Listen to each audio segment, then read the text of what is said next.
Sir actually ಈಗ ಕೆಲವೊಂದು general ಆಗಿ ನಾವು ನೋಡೋದಾದ್ರೆ ಸಾಕಷ್ಟು ಜನ ಈಗ ಏನಾದ್ರೂ ಕೋರ್ಟಿಗೆ ಹೋಗಿ ತೀರ್ಮಾನ ಮಾಡ್ಕೊಳ್ಳೋಣ ಅಂದಾಗ ಎಷ್ಟೊಂದ್ ಜನದ ಬಾಯಲ್ಲಿ ಬರುತ್ತೆ, ಅಯ್ಯೋ 10 ವರ್ಷ ಹಿಡಿಯುತ್ತೆ, 15 ವರ್ಷ ಹಿಡಿಯುತ್ತೆ, ತುಂಬಾ ಲೇಟ್ ಆಗಿ ನ್ಯಾಯ ಸಿಗತ್ತೆ, ಅದು ನ್ಯಾಯನೇ ಅಲ್ಲ, ಈ ತರ ಮಾತುಗಳು ತುಂಬಾ ಜನದ ಬಾಯಲ್ಲಿ ನಾವು ಕೇಳಿದೀವಿ. ಸೊ ಯಾಕೆ ಅದು ಪ್ರೋಸೆಸ್ ಅಂದ್ರೆ ಅಷ್ಟು ದೊಡ್ಡ ಪ್ರೋಸೆಸ್? ಒಪ್ಕೊಳ್ತೀನಿ ಮೇಡಮ್, ನಿಧಾನ ಆಗ್ತಿದೆ. ಆದ್ರೆ ನಾನು ಇಲ್ಲಿ ನ್ಯಾಯಾಂಗವನ್ನ ನಾನು ದೂರ್ಲಿಕ್ಕೆ ಹೋಗಲ್ಲ. ಏನಕ್ಕೆ ತಮ್ಗೆ ಉದಾಹರಣೆ ಒಂದು ಕೊಡ್ತೀನಿ ನೋಡಿ. ಜನ ಹೇಳೋದು ಕಾನೂನಿನಲ್ಲಿ ತಿದ್ದುಪಡಿ ಮಾಡಿ ಬೇಗ ವಿಲೇವಾರಿ ಆಗಲಿ ಪ್ರಕರಣಗಳು ಅಂತ. ನಾನು ಹೇಳೋದು, ಈಗ ಉದಾಹರಣೆಗೆ 100 ಜನ ನ್ಯಾಯಾಧೀಶರಿದ್ದಾರೆ, 100 ಕೋರ್ಟ್ ಹಾಲ್ಸ್ ಇದೆ, 100 ನ್ಯಾಯಾಲಯಗಳಿದೆ, 10 ವರ್ಷ ತೆಗೆದುಕೊಂತಿದೆ ಪ್ರಕರಣಗಳು ವಿಲೇವಾರಿ ಆಗ್ಲಿಕ್ಕೆ. ಈಗ ಆ ನ್ಯಾಯಾಧೀಶರ ಸಂಖ್ಯೆಯನ್ನ ಒಂದು ಹೆಚ್ಚು ಮಾಡಿದ್ರೆ ಆಯ್ತಾ, ಒಂದು 200 ನ್ಯಾಯಾಧೀಶರು ಬಂದ್ರೆ ಖಂಡಿತ ಕಾಲಾವಧಿ ಕೂಡ ಕಡಿಮೆ ಆಗುತ್ತೋ ಅಲ್ವೋ? ಇದೊಂದು ಸಿಂಪಲ್ ಕಾಮನ್ ಸೆನ್ಸ್. ಆ ನಿಟ್ಟಿನಲ್ಲಿ ಸರ್ಕಾರ ಮುಂದುವರಿಬೇಕು. ನ್ಯಾಯಾಂಗ ಆದೇಶ ಮಾಡ್ಲಿಕ್ಕಾಗಲ್ಲ ಇನ್ನೂ ಒಂದಷ್ಟು ಜನ ಜಡ್ಜ್ಗಳನ್ನ, ಇನ್ನೂ ಒಂದಷ್ಟು ಜನ ನ್ಯಾಯಾಧೀಶರನ್ನ ನೇಮಕ ಮಾಡಿ ಅಂತ ಸರ್ಕಾರಕ್ಕೆ ಅದು ಪಾಲಿಸಿ ಡಿಸಿಷನ್ ಆಗ್ತದೆ.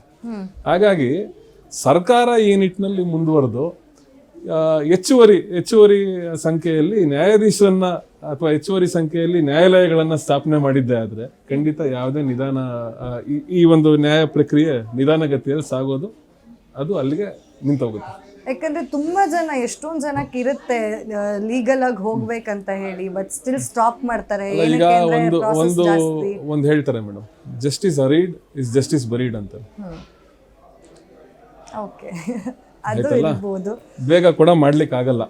ಅಷ್ಟು ತ್ವರಿತಗತಿಯಲ್ಲಿ ಮಾಡ್ಬೇಕಾದ್ರೆ ಎಲ್ಲೋ ಒಂದ್ ರೀತಿ ನ್ಯಾಯ ಸಿಗದೆ ಹೋಗ್ಬೋದು. ಸರ್ ಹಾಗೆ ಈಗ justice delayed is justice denied, justice hurried is justice buried. So ಎರಡೂ ಕೂಡ ಮಾಡ್ಲಿಕ್ಕಾಗಲ್ಲ. ಬ್ಯಾಲೆನ್ಸ್ ಮಾಡಿ ಎಲ್ಲವನ್ನೂ ಪರಿಗಣನೆಗೆ ತೆಗೆದುಕೊಂಡು ನ್ಯಾಯಾಲಯ ನಿರ್ಧಾರವನ್ನು ಮಾಡುವಂಥದ್ದು.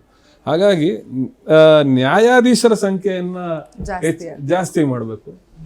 ಹೆಚ್ಚುವರಿ ಸಂಖ್ಯೆಯಲ್ಲಿ ನ್ಯಾಯಾಧೀಶರನ್ನ ಅಥವಾ ನ್ಯಾಯಾಲಯಗಳನ್ನ ಹೆಚ್ಚುವರಿ ಸಂಖ್ಯೆಯಲ್ಲಿ ಮಾಡೋದ್ರಿಂದ ಯಾವುದೇ ಒಂದು ನಿಧಾನಗತಿ ಪ್ರಕರಣಗಳಲ್ಲಿ ಯಾವುದೇ ಒಂದು ನಿಧಾನಗತಿಯನ್ನು ತಾವು ಕಾಣೋದು ಅದು ಅಲ್ಲಿಗೆ ಕೊನೆ ಆಗ್ತದೆ. ಇಲ್ಲ ಅಂತಂದ್ರೆ ಎಷ್ಟೇ ಕಾನೂನುಗಳಲ್ಲಿ ತಿದ್ದುಪಡಿ ತಂದ್ರೂ ಡಿಲೇ ಆಗೋದು ಕಮ್ಮಿ ಆಗಲ್ಲ. ಈಗ ನೀವೊಂದು ಈಗ ನಾವು ನೋಡೋದಾದ್ರೆ ಸೀನಿಯರ್ ಅಡ್ವೊಕೇಟ್, ನಿಮ್ದೇ ಒಂದು ಅಂದ್ರೆ ಫೇಮ್ ಇದೆ, ನೇಮ್ ಇದೆ, ಅಂದ್ರೆ ಒಂದು ಹೆಸರು ಮಾಡಿದ್ದೀರಾ ಅಡ್ವೊಕೇಸಿಯಲ್ಲಿ. ಸೊ ನಿಮ್ಮ ಸ್ಟಾರ್ಟಿಂಗ್ ಬೇಬಿ ಸ್ಟೆಪ್ಸ್ ಇಡಬೇಕಾದ್ರೆ, ಈಗ ಎಲ್ಲ ಪ್ರೊಫೆಷನಲ್ಲೂ ಇರುತ್ತೆ ಅಂತ ನಾವು ಕೇಳ್ತಿರ್ತೀವಿ, ಸಾಕಷ್ಟು ಡೌನ್ಫಾಲ್ಸ್ನ ನೋಡಿರ್ತೀವಿ, ಹಾಗೆ ತುಂಬಾ ಜನ ಟೀಕೆಗಳನ್ನ ಮಾಡಿರ್ತಾರೆ, ಇವ್ರ ಕೈಯಲ್ಲಿ ಏನಾಗತ್ತೆ ಆ ಥರ ಮಾತುಗಳನ್ನ ಕೂಡ ಕೇಳಿಸ್ಕೊಂಡಿರ್ತೀವಿ. ಆ ಥರ ನಿಮ್ಮ ಲೈಫ್ ಖಂಡಿತ ಆ ರೀತಿ ಎಲ್ಲ ವಕೀಲರಿಗೂ ಆಗಿರುತ್ತೆ ಮೇಡಮ್. ಕಕ್ಷಿದಾರರು ನಿಮ್ಮನ್ನ ನಂಬಿದ್ರೆ ಆ ಕಕ್ಷಿದಾರನಿಗೆ ಕಿವಿ ಚುಚ್ಚೋರು ಎಷ್ಟೋ ಜನ ಇರ್ತಾರೆ.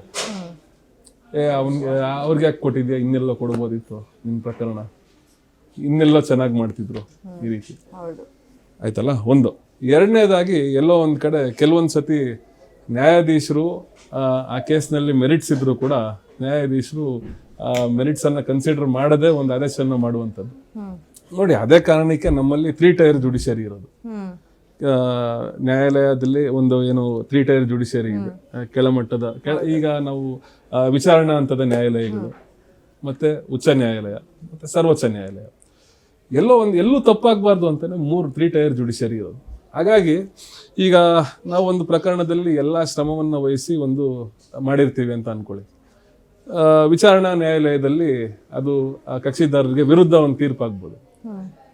ಆ ಪ್ರಕರಣವನ್ನ ನಾವು ಹೈಕೋರ್ಟಿಗೆ ತೆಗೆದುಕೊಂಡೋಗಿ ನಾವು ಅದನ್ನ ಸರಿಪಡಿಸ್ತೀವಿ ಅಂತ ಹೇಳಿದ್ರೆ ಆ ಕಕ್ಷಿದಾರ ಆತ ತಾಳ್ಮೆಯಿಂದ ಕಾಯುವಂತವನಾಗಿದ್ರೆ ಪರವಾಗಿಲ್ಲ. ಆ ಒಂದು ಕಾಲಾವಧಿಯಲ್ಲಿ ಆತನಿಗೆ 100 ಜನ 100 ವಿಚಾರಗಳನ್ನ ಹೇಳಿ ಆತನ ತಲೆ ಕೆಡಿಸುವಂತದ್ದು ಆಗ್ತದೆ. ಇದು ಒಂದು ಲೈಫ್ ಅಲ್ಲಿ ನಿಮ್ಗೆ ಎಷ್ಟೆಲ್ಲ ಟೀಕೆಗಳನ್ನ ಮಾಡಿ ಸುಮಾರು ಆಗಿರ್ತವೆ. ಎಲ್ಲ ಆದ್ಮೇಲೆನೆ ನಮ್ಮ ಒಂದು ಅನುಭವ 100 ಪ್ರಕರಣಗಳನ್ನು ನಡೆಸಿದ ನಂತರವೇ ಒಂದು ಅನುಭವ ಆಗುವಂಥದ್ದು. ಆನಂತರ ಈ ಸ್ಟಾರ್ಟಿಂಗ್ ಡೇಸ್ ಅಂತ ನಾವೇನು ಹೇಳ್ತೀವಿ, every advocate goes through this. ಇನ್ನಿತರ ವಕೀಲರ ಜೊತೆ ಒಂದು ಕಾಂಪಿಟಿಷನ್ ಇದ್ದೇ ಇರ್ತದೆ. ಸೊ ಅದಿರ್ಬೇಕು. ಅದಿಲ್ಲ ಅಂತಂದ್ರೆ ಒಳಗಡೆ ವಾದ ಮಾಡ್ತೀರಾ, ಹೊರಗಡೆ ಎಲ್ಲ ಫ್ರೆಂಡ್ಸ್ ಇರ್ತೀರಾ, ಹೇಗೆ? ಅಲ್ಲ ನಮ್ಮ ಪರ್ಸನಲ್ ವೆಂಜನ್ಸ್ ಏನೂ ಇರೋದಿಲ್ಲ, ಬರೀ ಅಲ್ಲಿ ಅದಷ್ಟೇ ಕೋರ್ಟ್ ಹಾಲ್ ಅಲ್ಲಿ. ಅದಷ್ಟೇ. ಬಟ್ ಹೆಲ್ತಿ ಕಾಂಪಿಟಿಷನ್ ಇರ್ತದೆ, ಯಾರಿಗೇ ಆಗಲಿ ಪರ್ಸನಲ್ ವೆಂಜನ್ಸ್ ಇರೋದಿಲ್ಲ.